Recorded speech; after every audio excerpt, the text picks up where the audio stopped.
앞에 내용이 다 들어가겠네, 그러면. 자, 계속해서 그렇다면 보도록 하겠어요. 매번 보던 인물이 안 보이는 경우가 있네? 아, 사정이 있어? 그렇죠?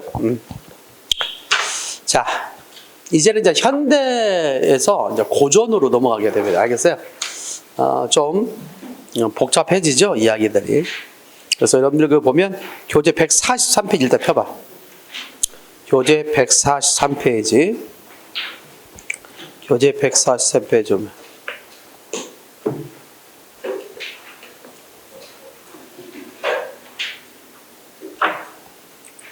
폈어요? 144페이지 보면 어학적인 글과 문학적인 글 나와야 안 나와요? 나오죠? 자, 우리 어학적인 글이라고 하는 것은 이제 실제적으로 국어에 있어서의 그 표기의 변천사라고 할까? 우리 국어를 연구하는 데 있어서 자료로 삼았던 어학적 자료가 바로 어학적인 글이다. 이렇게 생각하면 되겠습니다. 알겠죠? 그리고 이제 국어의 어떤 표기상의 어떤 변천사를 연구하는데 문학 작품으로서의 그런 역할을 했던 것도 좀 뽑아보자 해서 문학적인 글. 그래서 어학적인 글과 뭐가 있다? 문학적인 글이 있는데 이 중에서 이제 어학적인 글로서 가장 시험에 잘 나온 것 중에 하나가 여러분들 그 펴놓은 부분에 나오는 세종의 어제, 훈민정음이 있어 없어요? 있죠? 요게 이제 시험에 좀 잘 나와서 이 부분을 좀 해줄 것 같고요. 그 다음 이제 문학적인 글에서는 여러분들 용비어천가가 잘 나왔어요. 뭐가 잘 나왔다? 용비어천가. 그래서 용비어천가를 이렇게 해주고자 합니다. 물론 짧은 시간 동안 모든 것을 다룬다는 것은 사실 어불성설이죠. 말 돼요, 안 돼요? 현대와 고전을 다 다룬다는 것은 사실 어려운 일이야. 그리고 1년을 다뤄도 못 다룰 것이 사실 문학 아니겠습니까? 작품이 얼마나 많습니까? 이제 그것을 좀 가두어서 공무원 시험에서 요구되는 적어도 이 정도의 내용은 알아야 된다는 것과 그다음에 수준 정도를 우리는 공부해야 되지. 뭐 그렇다고 해서 우리가 어느 작품을 읽고 그것에 대한 논문을 발표하는 것도 아니고 그래 안 그래요? 그렇기 때문에 한계성 분명히 있다. 물론 이제 이 시간 이외에 특강 시간이 마련되면 그때 이제 좀 더 우리가 다루지 않았던 우리 교재 속에서 여기에 없는 그런 작품들이랄지 뭐 이런 것들 좀 더 구체적으로 볼 수 있는 기회는 있지 않겠다 이렇게 생각이 돼요. 그래서 일단은 종합반에서 우리 기본반에서는 작품을 이해하는 데서는 한계가 분명히 있으니까 그것에 대한 어떤 토대랄까 기초를 마련하는데 목적을 두고 하자라는 차원입니다. 앞으로 이제 그 고전 문학을 우리가 이제 볼 때도 마찬가지겠죠. 각 장르가 있을 거 아니에요. 근데 뭐 고대가요가 있다든가, 뭐 향가가 있다든가, 뭐 고려, 소교, 뭐 시조, 가사, 기타 등등 산문적 장르까지 포함해서 그 속한 장르들 다 작품을 다 볼 수는 없으니까 그 중에 이제 대표되는 그를 통해서 그 장르를 이해하는 그런 시간을 앞으로 가질 겁니다. 자, 일단 143페이지에 어학적인 글 가운데 훈민정음. 자, 훈민정음은 이제 훈민정음이라고 하는 것은 사실 한글의 명칭이면서 또한 책 이름이기도 합니다. 그 훈민정음 서문에 보면 훈민정음 우리가 보면 이 책도 뭐가 있어? 서문이 있어요, 없어요? 제일 앞에 보면 내가 글을 써놨잖아. 앞에 뭐라고 했어? 머리말, 머리글 또는 뭐라고 했을까? 이것도는 뭐라고 표시했을까? 해놨을 텐데 머리말이라고 했는데 있죠? 이게 바로 서문이다. 라고 하면 되겠어요. 그래서 뭔가 취지, 이 책을 만든 취지와 이 책의 어떤 엮어진 어떤 구성이라고 할까? 뭐 이런 것들에 대해서 좀 더 설명을 해놨다라고 얘기할 수 있겠죠. 자, 그것에 해당되는 것이 바로 이 훈민정음의 서문에 해당되는 것이 나란 말씀이 중국의 나라 있죠? 요 글이다라고 생각하면 되겠습니다. 자, 훈민정 서문에 보면 다음과 같이 되어 있죠. 세종 어제 훈민정음이다. 그래가지고 세종은 뭘 했다는 점? 훈민정음을 만들었다. 즉 우리 한글을 만들었다라고 얘기하고 있습니다. 그러면 만들었을 때는 뭘까요? 어떤 취지가 있겠죠. 취지가 있겠죠. 이 책을 썼을 때도 머리말에 그것들을 써놨듯이 취지가 있을 수 있습니다. 나란 말씀이 중국에 따라 문자로 서로 사마띠 아니할세. 사마띠 동그라미 사마띠. 좀 낯선 어휘들이 나오면 어휘에 대한 공략을 분명히 해놔야 돼요. 그래서 다른 말씀이 중국에 따라 문자로 서로 사마띠 아니할세. 통하지 아니할세. 이 사마따는 말 기억해라. 사마따, 사마따. 자, 원래 15세기 당시 표기는, 15세기 당시에는 치읓받침 들어가야 되거든요. 사마다에서 치읓받침. 그래서 진짜 이 당시 표기로는 치읓받침 했는데, 그 당시, 원래 15세기 당시에는 사마다, 치읓받침 써야 맞는 말이었어요. 뭐 사마다는 오늘날 주로 써야 안 써요? 안 쓰죠? 그렇다면 어휘적인 측면에서는 기억해야 될 거 아니겠어요? 사마다. 사마다는 통하다. 한자로 쓴다면 통하지 아니할세. 그래서 사마다는 통하다의 뜻이다. 통하다. 사마다는 뭐의 뜻이다 같이? 통하다. 통하지 아니할세. 다른 말씀이 중국에다가 문자로 서로 통하지 않을세. 아무래도 이제 우리가 쓰는 말과 중국에서의 문자는 서로 통할 수 있어 없어요. 우리 말을 온전히 한자를 통해서 적을 수 없죠. 그래서 뭔가 우리 말을 표현할 수 있는 문자가 필요했다는 얘기 아니겠어요? 따라서 문자의 자주정신이죠. 문자의 자주정신. 그래서 다른 말씀이 중국이 다르기 때문에 문자로 서로 뭐하지 않다? 삼하지 아니야. 통하지 아니한다는 얘기지. 그래서 우리 문자가 필요했다. 여기까지가 무슨 정신? 자주정신. 문자의 자주정신. 자, 이런 전차로 전차란 말 밑줄 짝 전차란 말이 까닭이라는 말이에요. 이런 전차, 이런 까닭으로 어린 백성, 어린 나오죠. 그래서 보통 이제 어리다란 말이죠. 어리다. 자, 어리다는 여기서 어린 백성이라는 무슨 뜻일까? 원래 뜻은 어리석다의 뜻이죠. 어리석다. 어리석은. 근데 이제 나중에 이제 의미가 바뀌어서 조선 후기로 오면서는 나이가 어리다로 바뀌어서 원래는 어리다, 나이가 어리다 할 때 쓰죠. 그래서 어이가 전성된 단어다라고 이해할 수 있습니다. 그래서 이제 어리석을 우자 한자로 제시한다면 이제 어리석을 우자죠. 어리석을 우자에서 나이가 어리다로 바뀌었다. 이런 내용들은 여러분 교재 143페이지, 144페이지 봐봐. 144페이지 보면 주요 핵심 정리란에 다 정리해놨죠. 그러니까 그걸 참고해서 나중에 공부하면 될 것 같고요. 지금은 설명을 잘 들으면 되겠습니다. 이런 전처럼 어린 백성이 니르고자 홀배에 있어도 홀배란 말은 여기서 할 바가 있어도 그런 뜻이야. 홀배란 말은 할 바가. 홀배란 말은 여기서는 뭐뭐 할 바가 그런 뜻으로 이해된다. 할 바가 있어도 그 뜻을 마침내 싫어란 말 여기 싫어란 말 나오죠. 싫어. 너 싫어 이게 아니야. 싫다는 뜻이 아니야. 싫어라는 말은 능히라는 뜻이야. 뭐의 뜻? 능히. 싫어 펴지 못할 놈이 아니라 능히 펴지 못할 것이 많으니라. 그래서 이때 네 번째로 보면 하다란 말이 나와. 하다. 자, 여러분이 기억할 수 있는 것이 이제 하다가 있고 아레알스를 갖다 쓰는 하다가 있어. 그래서 하다는 많다 또는 크다. 많다 크다로서 이제 품사는 이제 형용사. 많다 크다로서 품사는 형용사로서 쓰는 것이고 아레알스를 하다 있죠. 아레알스를 하다는 할 위자로서의 하다다. 그래서 아레알스는 하다가 있고 아레알스는 하다가 있다. 이해하시겠죠? 이것을 구분하는 유형의 문제가 나올 수 있다. 그래서 많다, 크다라고 할 때 하다는 형용사로 쓰인 것이고 아레알스를 하다는 할 위자로서 쓰이는 것이다. 이해됐죠? 그렇게만 기억을 좀 해두면 될 것 같습니다.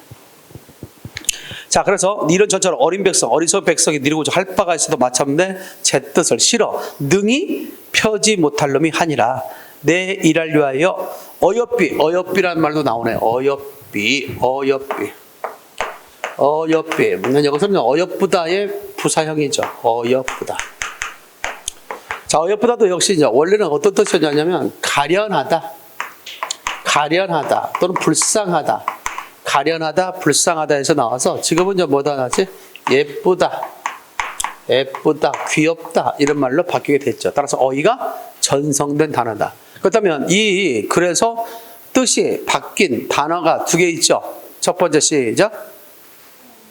첫 번째 그렇지. 앞에서 보였던 어리다 있지? 어리다가 뜻이 바뀌었죠. 또 하나 어리다와 더불어 하나 더 어여삐는 어여쁘다에서 나온 말로서 불쌍하다, 가련히 여기다에서 이제는 예쁘다, 귀엽다 이런 말로 바뀌었다고 했지. 그래서 어이가 전성된 단어에 대해서 기억할 필요가 있다. 우리는 지난번에 이제 이런 것들을 한번 설명한 적이 있어요. 그래서 이거 좀 의미의 또 변화 양상이 있죠. 의미 변화 양상. 단어의 의미 변화 양상. 자, 의미 변화 양상을 보면 그게 이제 요 세 가지가 있는데 하나는 어떤 단어는 축소되는 것 같아요. 의미가 축소되는 것이 있고 어떤 경우는 의미가 확대되는 것도 있고 어떤 경우는 의미가 이동되는 경우 있어 없어요? 있죠? 이런 거죠. 그렇다면 금방 배웠던 어리다나 어여쁘다는 의미가 이동된 거야? 아니면 의미가 축소된 거야? 확대된 거야? 의미가 이동된 거지. 그러지? 어리석다에서 나이가 어리다로 불쌍하다에 대해서 예쁘다로 바뀐 거죠. 그래서 가끔은 의미, 변화, 양상이 같은 것은 뭐냐? 위, 밑줄친 단어와 뭐 이런 것들이 시험 문제 출제될 수가 있다는 거죠. 자, 어여삐 여겨, 어여삐 여겨, 새로 28글자를 맹간원이 28절 맹간원, 사람마다 하여금, 해여 있죠? 해여는 하여금이란 뜻이죠. 뭐의 뜻 같이? 하여금, 해여금. 해여는 하여금이다. 해여는 하여금이라는 말로 바꿀 수 있습니다. 그래서 잘라둬요. 따라서 사람마다 하여금 수비라는 말은 쉽게 니겨 날로 사용하며 수매라는 말도 역시 잘 나오죠. 수매.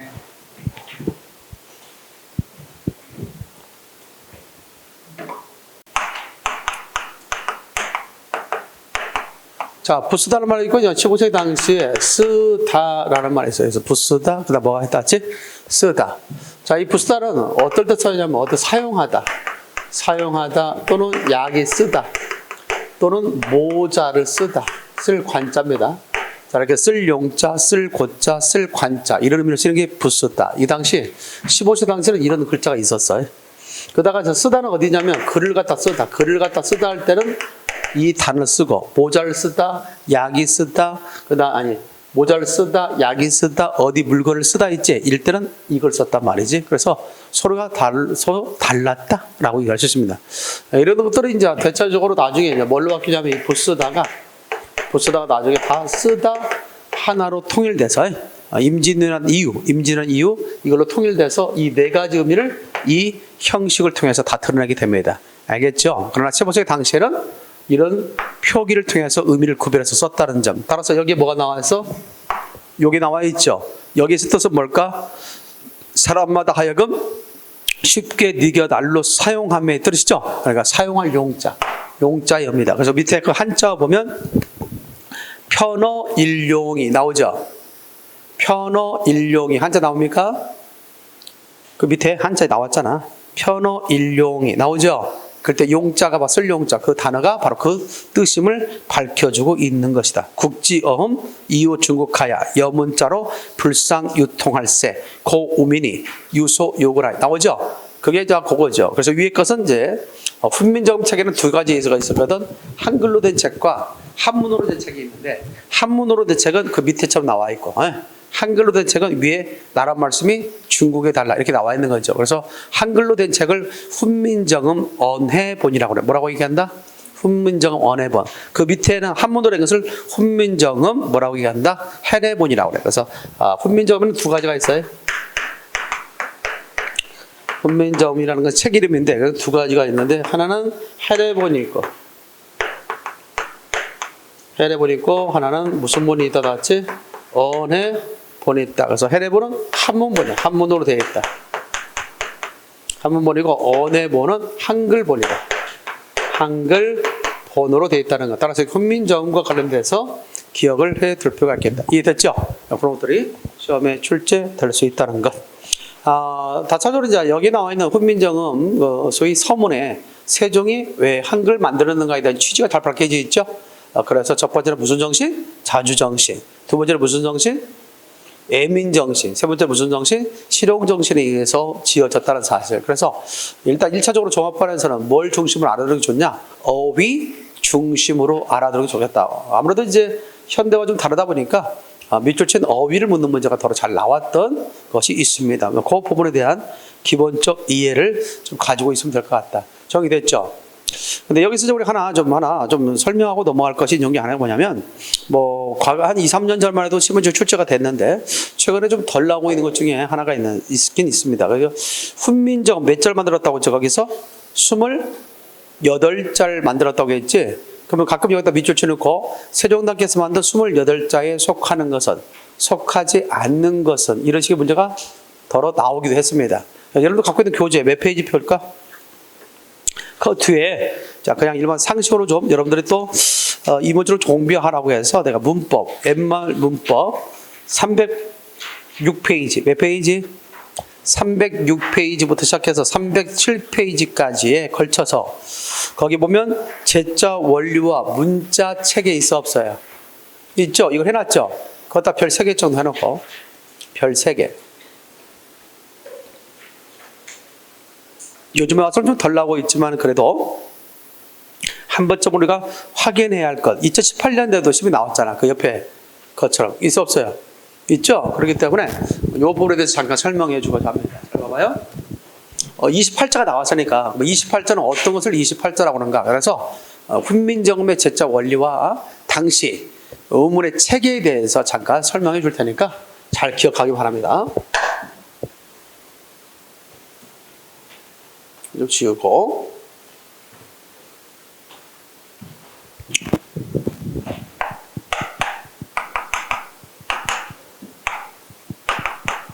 자, 훈민정음, 저기 한글이죠.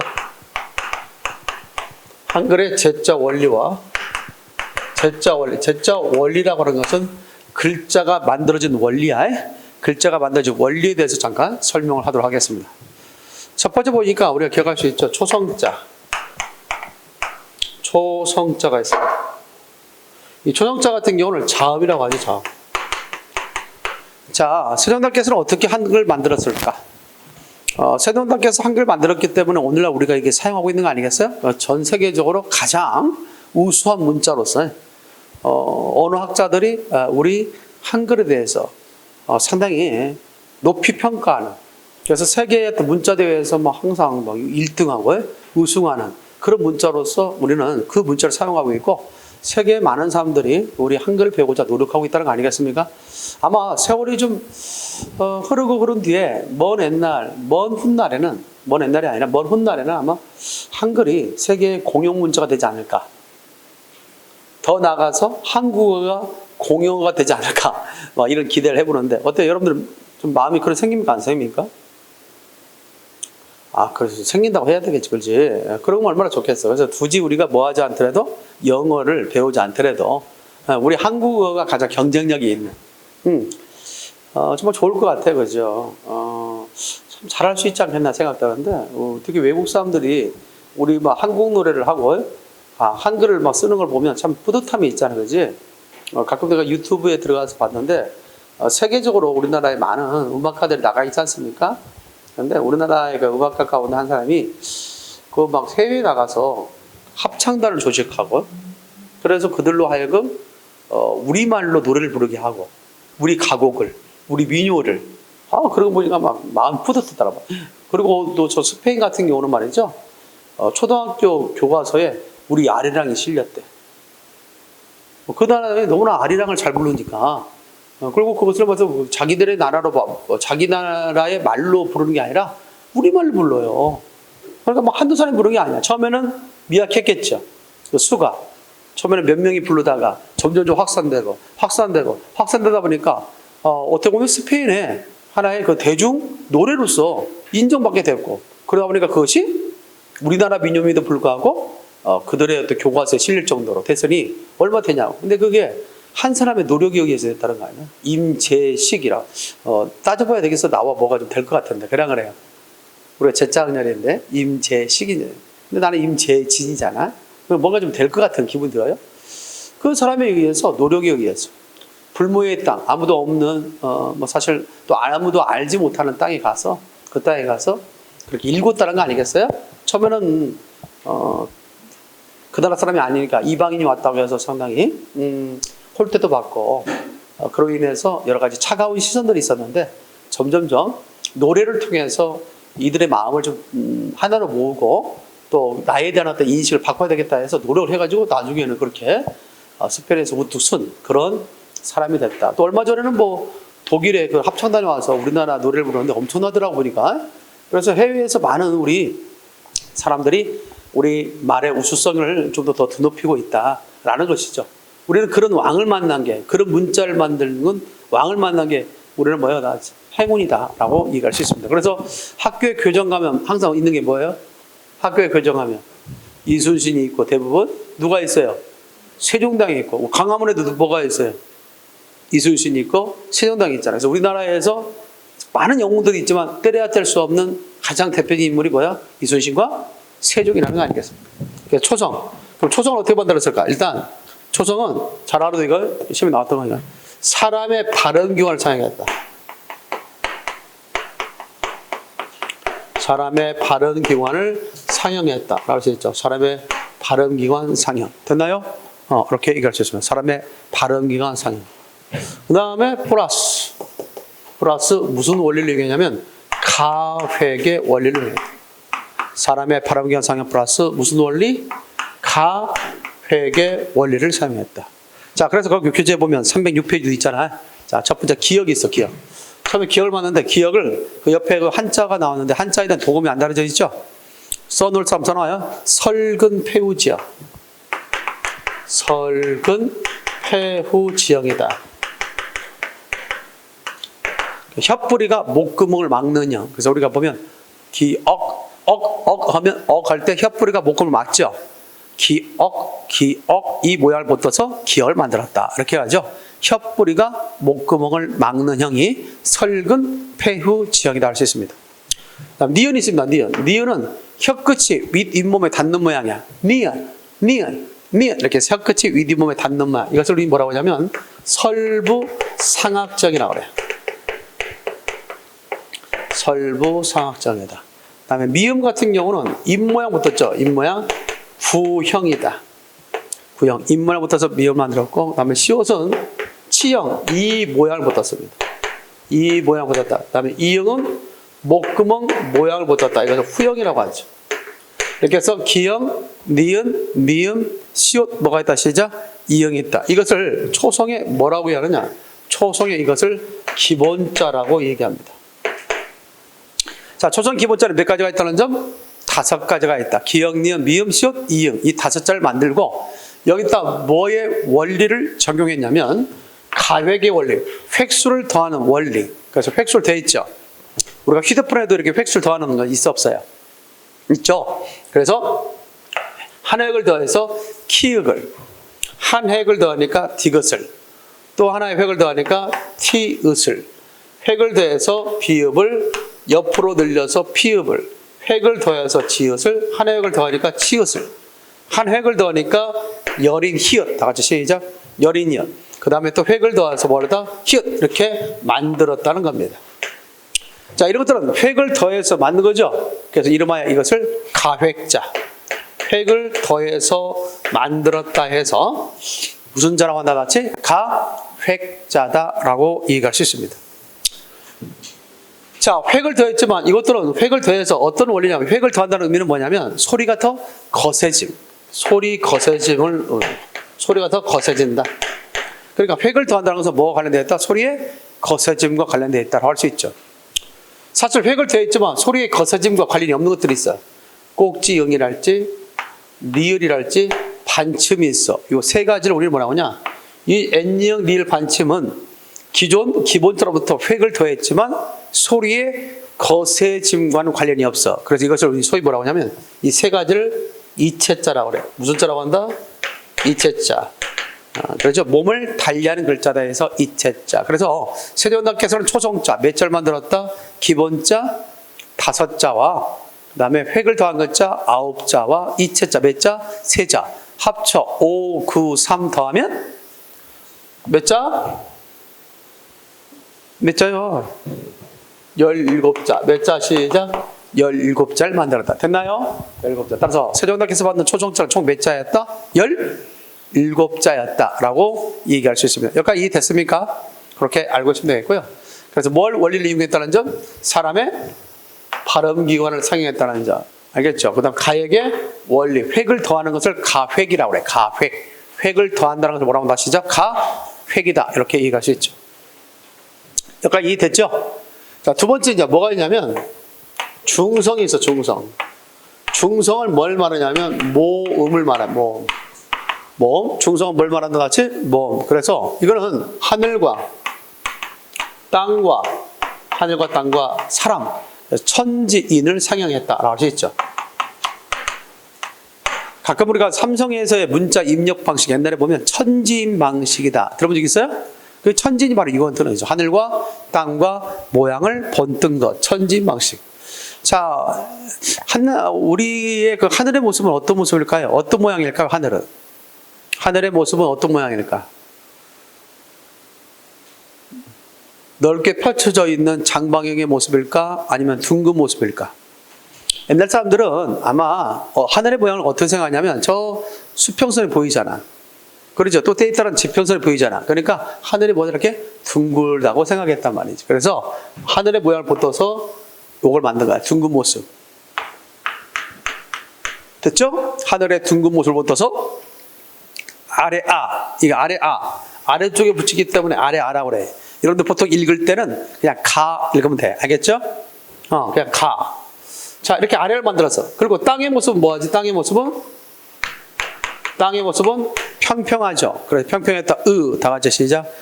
그래서 아와 그 다음에 사람이 서 있는 모습이 뭐다 같이? 인. 그래서 이. 다 같이 큰 소리 시작. 이를 만들었다. 그래서 하늘의 모양, 땅의 모양, 사람이 서 있는 모양을 붙어서 각각 이를 만들었다. 됐죠? 그래서 이 아를 갖다 우리 뭐라고 하냐면 양성. 주역의 원리상 이 세상 모든 만물들은 각각 음과 양으로 되어 있고, 그때 하늘을 양으로, 땅을 그 양기를 받아들이는 음으로, 그리고 하늘과 땅에 걸쳐 있는 것이 뭐라? 인간을 중성으로 봤습니다. 알겠습니까? 그래서 이와 같이 양성, 음성, 그다음 뭐가 있다 같이?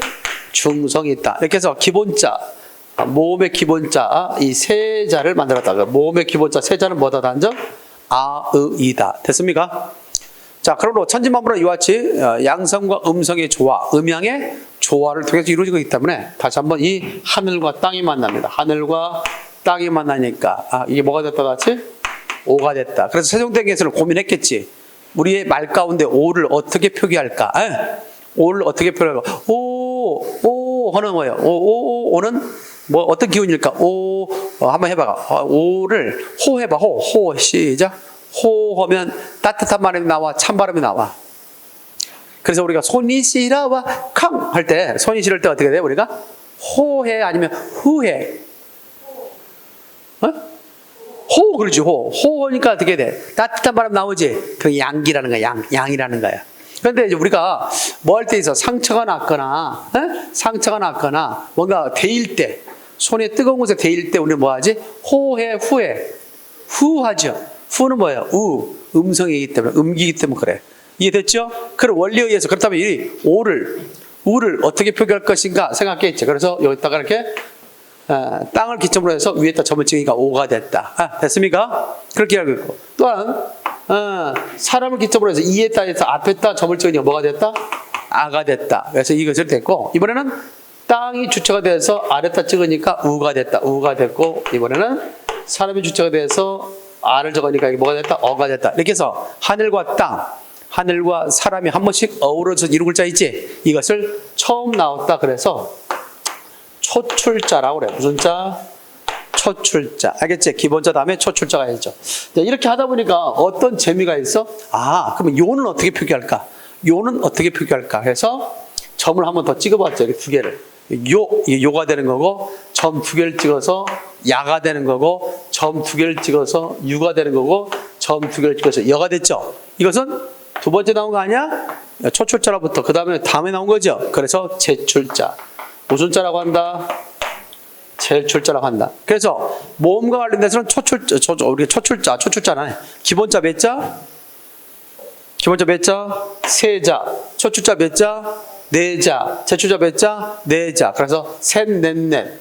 세 자에다가 네 자에다가 네 자 합쳐했다. 전체 몇 자 다 같이? 11자지. 이 11자에다가 앞서 17자 합쳐기 전체 몇 자? 28자를 만들었다. 따라서 아까 얘기했던 세종대왕께서 몇 자를 만들었니? 28자를 맹가노니 사람마다 쉬비 느겠으면 날로 평쾌할 때로 있지. 그럴 때 그 28자에 속하는 것은, 속하지 않는 것은 물어볼 수 있잖아. 이 모음의 11자와 자음의 17자가 세종대왕께서 만든 28자이다 라고 얘기할 수 있습니다. 정리됐나요? 그런데 여러분들이 눈으로 봐봐. 눈으로 확인해 보면 이 28자 가운데 오늘날 현대 국어에서 사용되지 않은 것이 있어 없어요? 있죠? 한번 불러봐. 뭐가 있을까요, 여기는? 일단 초성부터. 이거는 꼭지가 붙어 있다고 해서 꼭지형 또는 오늘날 받침으로 나오는 이응값이 다 있어요. n형 그래. n형 또는 꼭지형. 사용하지 않고 있지. 모양이 바뀌어서 이응으로 바뀌었잖아. 그렇지? 그 다음에 반점은 사용하지 않지. 그 다음에 또 여린이웃 사용하지 않지. 따라서 초성에 몇 자가 사용되지 않다? 세 자가 있지. 그 다음에 모음과 관련해서 딱 보니 모음과 관련해서는 사용되지 않는 게 뭐가 있어? 아래가 있지. 사용된다 안 된다? 안 되지. 그래서 성경님께서 만든 28절 가운데 오늘날 사용되지 않는 거 10원을 가지고 산에 가서 사과 사모니까 10원 남았다. 이 네 자는 오늘날 사용한다 사용하지 않는다? 사용하지 않는다. 이것을 우리는 소위 무슨 문자라고 하냐면 소실문자. 무슨 문자? 시작. 소실문자. 그래서 이것은 여린이거든 15세기 때 없어졌고요. 반치음 같은 경우는 임난 직전에 없어졌다. 반치음은 뭐에 없었다? 시작. 임난 직전. 근데 n년 같은 경우 있죠. 이거는 임난 직후에 없어졌습니다. 임난 직후. 그 다음에 아래는 1933년에 없어졌다. 따라서 순서대로 되면 10원을 가지고 산에 가서 사과 사모니까 뭐뭐 남았다. 씨만 남았다. 이렇게 외워두면 되는 거지. 자, 최종학에서 만들었지만 오늘날 사용되지 않는 것 몇 자가 있다? 네 자가 있다. 이 네 자를 우리는 이름하여 뭐라고 한다? 소실 문자라고 하고, 이러한 소실 문자는 어느 날 한순간에 없어진 것이 아니라 시간의 흐름 속에서 순차적으로 없어졌다. 그래서 순차적으로 없어졌기 때문에 순서를 정할 수 있다. 순서를 정할 수 있다면 시험에 뭐가 나왔겠어? 순서를 묻는 문제가 나왔다고. 소실 문자가 없어진 순서대로 배우는 것 중 알맞은 것은 됐습니까? 그럴 때 10원을 가지고 산에 가서 사과 사모니까 뭐뭐 남았다. 씨만 남았다. 또 때에 따라서는 세종대학에서 만든 초성자의 기본자로 알맞게 짝 지어진 건 나오겠죠. 그 기본자를 뭐가 있다 같이 크게 5가지. 시작. 강, 너머, 서울. 자, 이거 되죠? 한번 해봐. 강, 너머, 서울. 될 수 있어 없어요? 있지. 외울 때 쉽게 오기 위해서 강, 너머, 서울이라고 외워두면 된다. 라고 할 수 있죠. 또 하나 우리가 이체자 있죠. 이체자는 몇 가지가 있다? 세 가지가 있죠. 세 가지. n형, 리을, 반치음. 시작. n형, 리을, 반치음. 몇 자가 있다? 세 자가 있음을 알 수 있죠. 다시 한번 시작. n형, 리을, 반치음. 몇 자가 있다는 점? 세 자가 있다. 그래서 이 세 자를 외울 때 여러분들 혹시 서울의 물 이름이 뭔지 알아요? 오, 알고 있네. 아리수. 시작. 아리수. 그러니까 뭐가 돼서 이렇게? 아리수 이렇게 되면 되겠죠. 그래서 외우기 쉽게 강 넘어 서울 아리수가. 시작. 강 넘어 서울 아리수가 얼마를 가지고?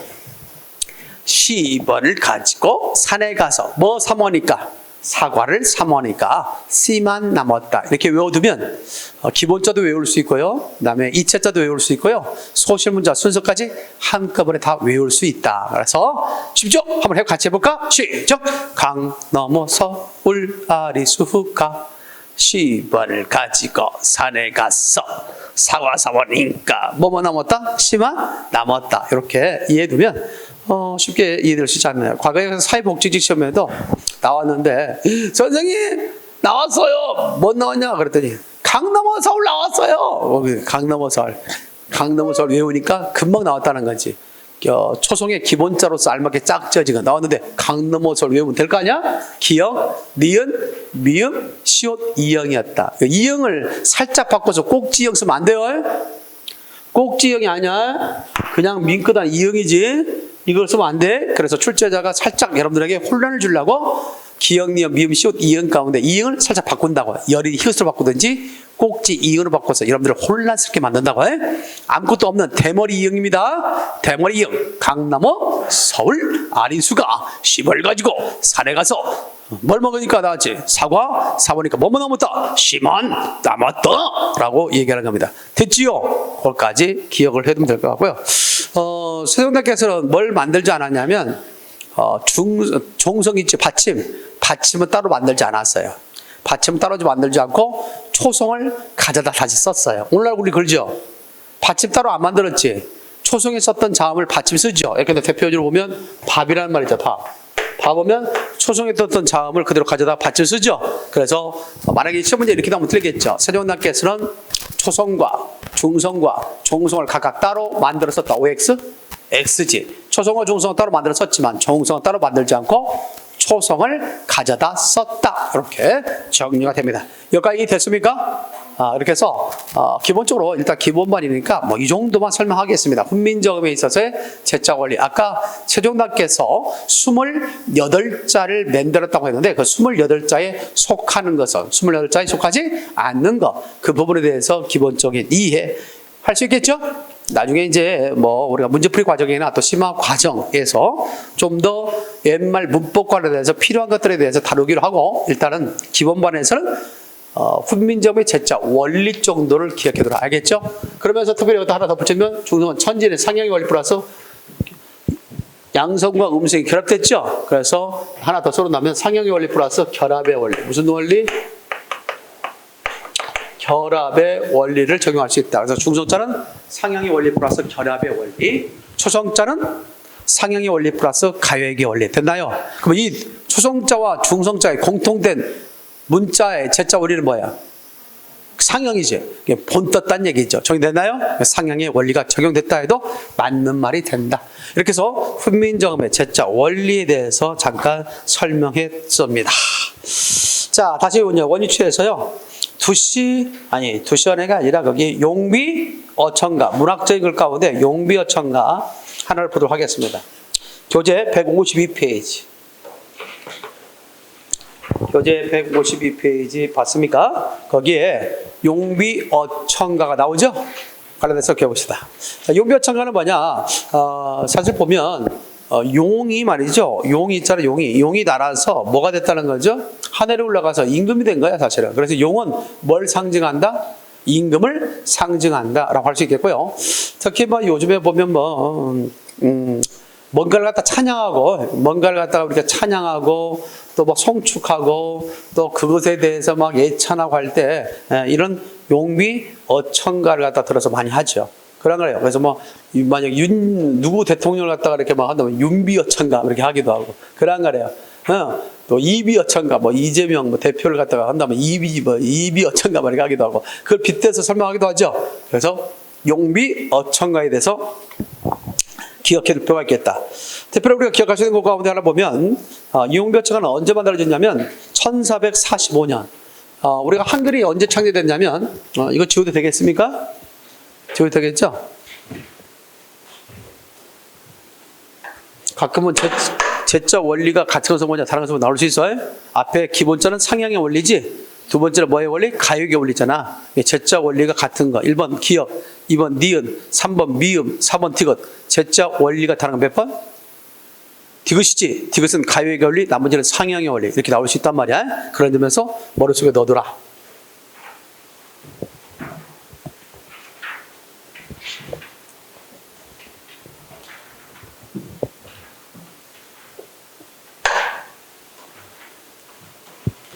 자, 특별히 이제 우리가 그 용비어천가에 대해서 보면 용비어천가는 1445년에 제작을 합니다.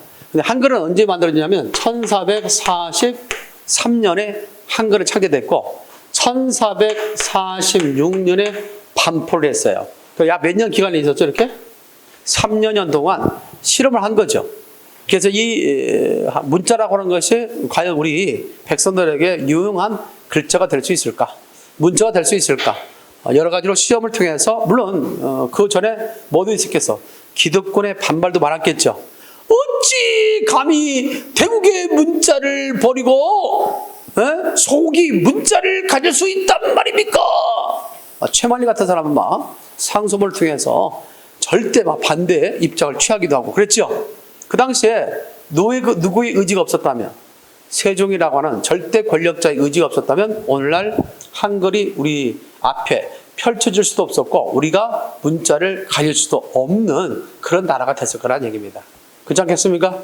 그런 많은 뭐에도 불구하고 방해에도 불구하고 그래서 그런 것들 다뤘던 드라마들도 있고 영화도 있잖아. 한글이 나오기까지의 그런 우여곡절의 이야기들 그런 거래요. 그래서 뭐 뿌리 깊은 나무라는 드라마를 통해서 그것이 조명되기도 했고 기타 뭐 여러 세종대왕이라는 영화를 통해서 조명되기도 했고, 이렇게 해서 뭐에다 관점을 뒀냐에 따라서, 뭐에 중점을 뒀냐에 따라서 내용이 약간 달랐지만 결국 문자라고 하는 것이 세종대왕에 의해서 만들어졌다는 사실. 그리고 그 당시에 많은 기득권들의 반발이 있었다 없었다? 있었던 사실. 심지어는 생명의 위험까지 느낄 수 있었던 사실. 그래요. 이런 상황 속에서도 한글이 뭐였다? 태어난 거예요. 유대한 글자가 태어난 거예요. 유대하니까 결국 그런 과정을 거쳐서 태어났으니까 유대할 수밖에 없는 것이고, 그래서 중국은 어떻게든지 그 문자가 나오는 것을 방해하려고 했을 것이고, 아마 중국에서도 많은 부분들에 대해서 방해하려고 노력했을 것 같습니다. 그 당시에 그런 어떤 기득권을 갖고 있는 신하들과 더불어서. 그럼에도 불구하고 한글은 나왔다 안 나왔다? 나왔다는 거죠. 그리고 또 철저했습니다. 어떻게 반포할 것인가, 어떻게 우리가 이것을 세상 가운데 알릴 것인가에 대해서. 그래서 철저하게 이것을 검증하기 위해서, 그래서 지어진 것도 용벼창가입니다. 용벼창가. 그래서 뭐라고 나와서 거기에 창작 동기 나와 안 나와?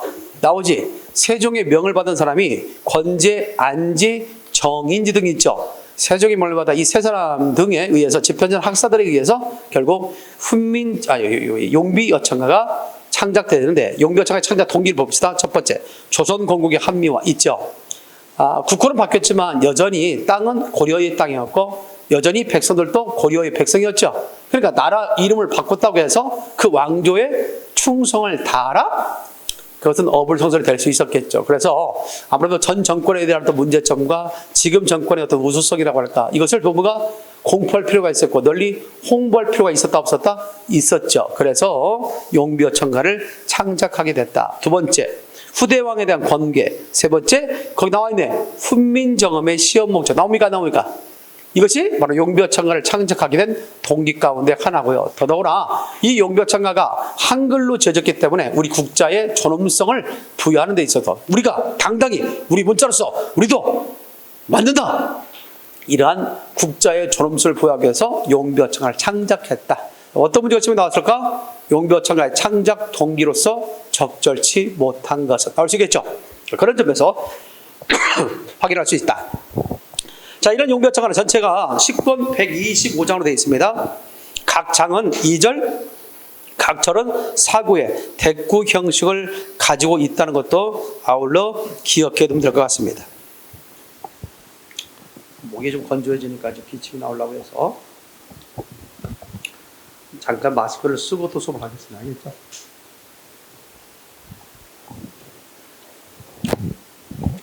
자, 전체 식권 125장으로 되어 있는데 각 장은 2절, 각 절은 사구 형식으로 되어 있다는 점, 그거 좀 기억을 해두겠고요. 특별히 여러분들 그 교재를 보면 어떻게 나와 있느냐면 이게 되고요. 153페이지, 몇 페이지? 153페이지 보면 그 제2장 용비어창가 제2장을 봐봐요. 그럼 몇 줄로 되어 있어요? 두 줄로 되어 있죠. 두 줄로 되어 있죠. 그리고 위가 몇 개의 그런 어떤 덩어리로 되어 있어요? 4개죠. 자, 전체는 두 줄로 되어 있잖아. 근데 한 줄이 4개의 묶음으로 되어 있죠. 그걸 사구라고 하죠. 사구. 4개의 묶음이니까. 그 사구가 반복됐죠. 그래서 2절 사구 형식이다. 내 말 이해됐습니까? 2절 사구란 말이 무슨 말인지 알겠죠? 전체적으로 보면 두 줄로 되어 있고 각각의 묶음이 4개로 되어 있잖아. 그래서 이것을 2절 사구 형식이다 라고 되어 있습니다. 됐나요? 특별히 그래서 용비어창 몇 장을 들어서 2장을 통해서 설명했고, 나머지에 대해서는 내가 한자를 제시하지 않아서 그렇게 알고 있으면 되겠습니다. 그래서 2절 사구 형태. 다만 용비어창 제 1장은 2절 사구로 되어 있어 안 되어 있어? 2절 사구로 되어 있어 안 되어 있어? 안 되어 있죠? 한 절로 되어 있지, 하나의 줄로 되어 있지. 저 용비어창 제 1장 이쪽 보입니까? 한 줄로 되어 있지. 한 줄로 되어 있고 몇 개의 묶음이야? 3개의 묶음이지. 그래서 이것을 1절 3구라고 그래요. 뭐라고 한다? 1절 3구. 그래서 대체적으로 용비어창가는 초장이라기보다는 1장은 보통 2장 4구로 되어 있으니까 그거의 기준에 보이면 1장은 합격장이지. 그런 기존의 어떤 장의 패턴을 유지하고 있지 않지. 벗어난 거지. 벗어난 것을 뭐라고 한다? 합격장이다 라고. 그러니까 규칙성에서 벗어난 걸 합격이라고 그래. 규칙에서 벗어난 걸 합격. 그래서 합격장에 해당된다라고 얘기할 수 있습니다.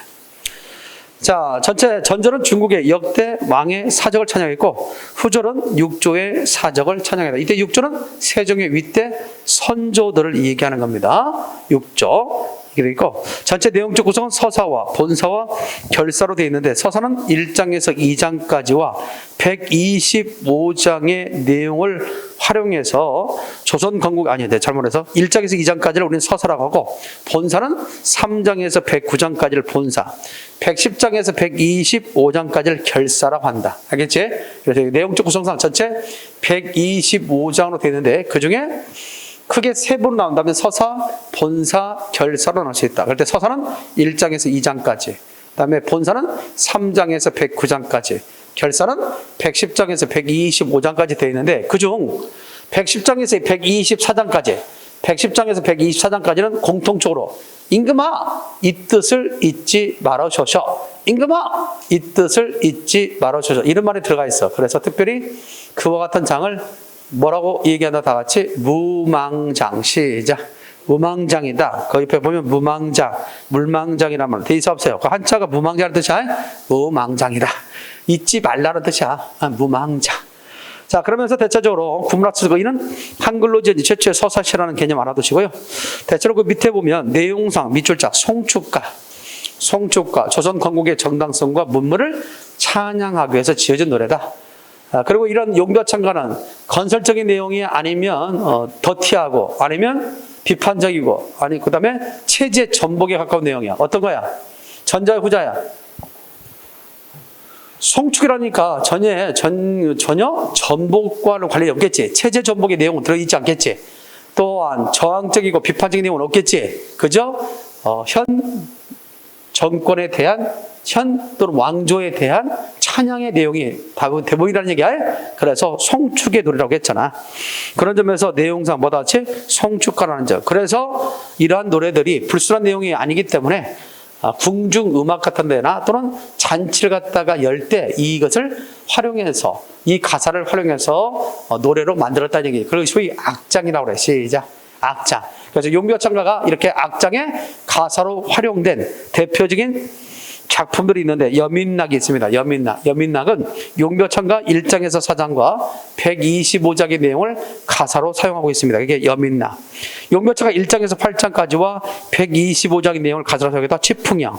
용벼창가 1장에서 116장과 125장의 내용을 활용해서 만들었습니다. 그러니까 치화평. 그래서 대표적으로 용벼창가가 악장의 가사로 활용된 대표적인 노래는 뭐가 있다? 크게 세 가지. 시작. 여민낙. 그 다음에 취풍형, 세 번째 치화평이 있다. 됐나요? 그럼 여러분들에게 어떤 것을 물어볼 수 있냐면 여러분들의 어떤 집중력을 한번 테스트해 보겠습니다. 용벼창가에 대한 설명으로 잘못된 것은 뭐냐 했을 때 용벼창가는 전장이 궁중음화로 쓰였다. OX. 네?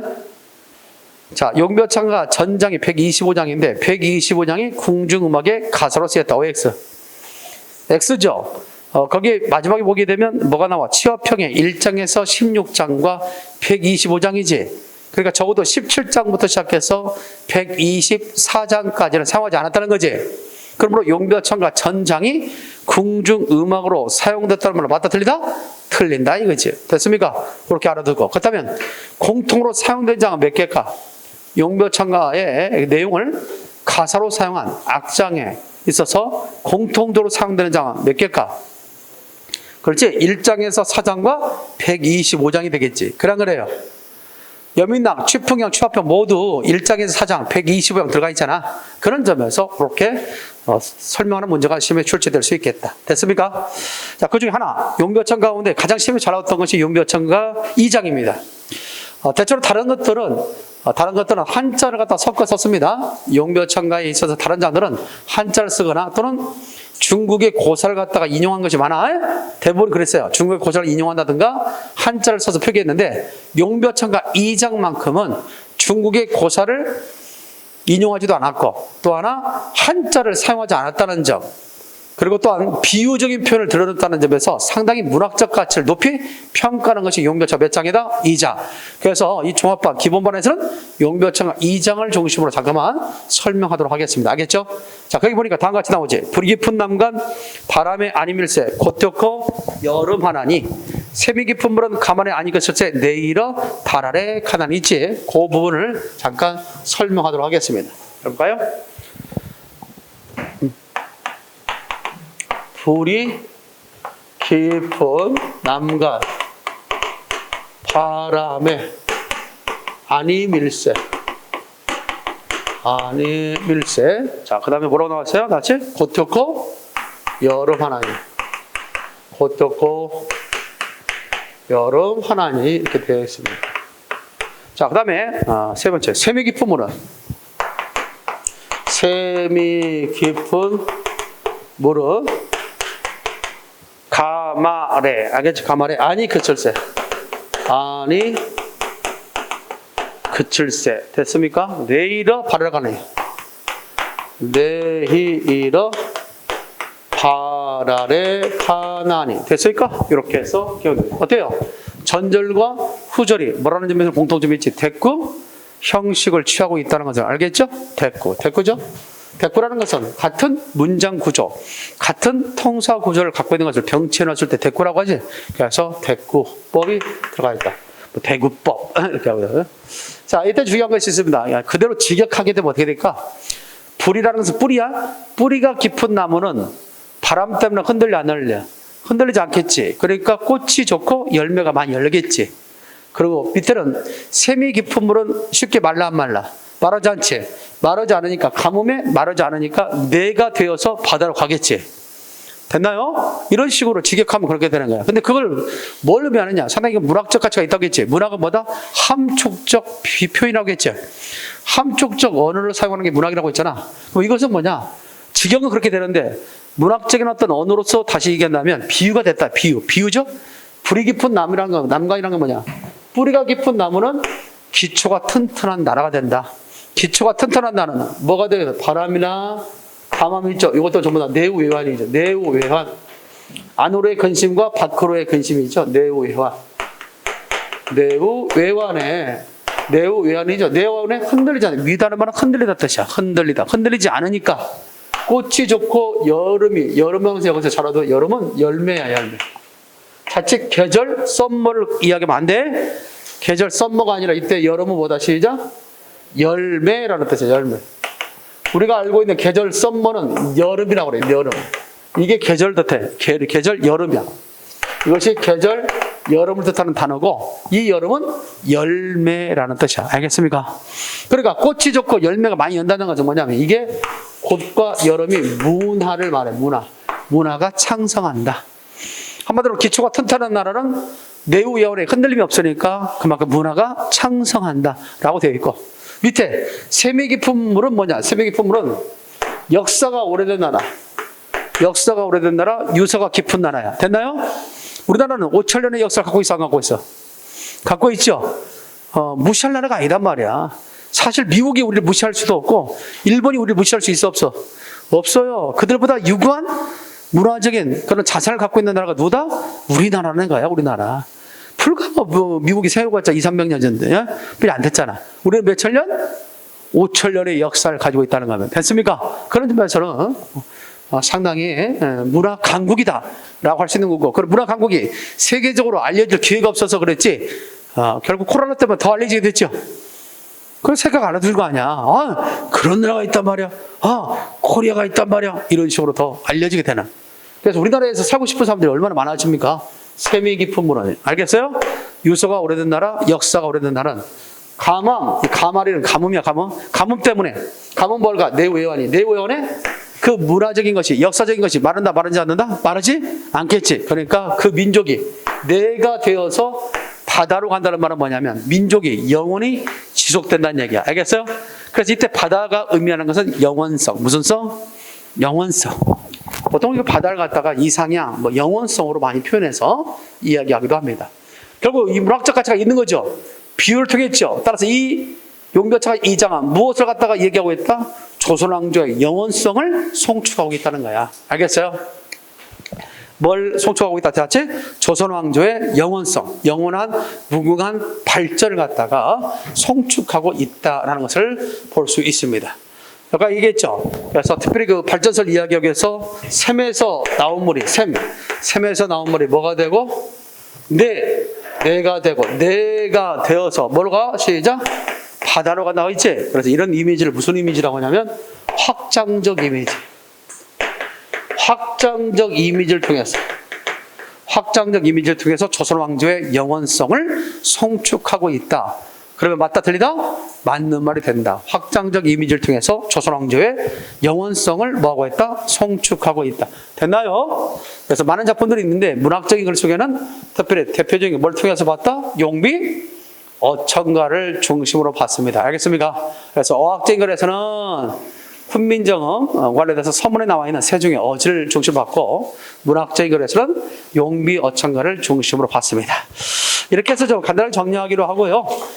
다음 시간에 이제 좀 넘겨서 보고자 하는 것은 좀 문제는 좀 한 번씩 여러분들 살펴보고요.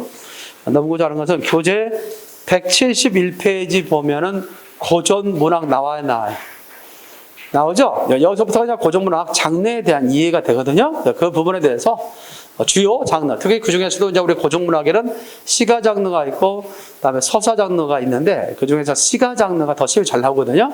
어찌됐든 그 흐름을 속에서 주요 대표되는 작품을 한 번씩 짚고 넘어가도록 하겠습니다. 알겠습니까? 자, 쉬었다 가도록 하겠습니다.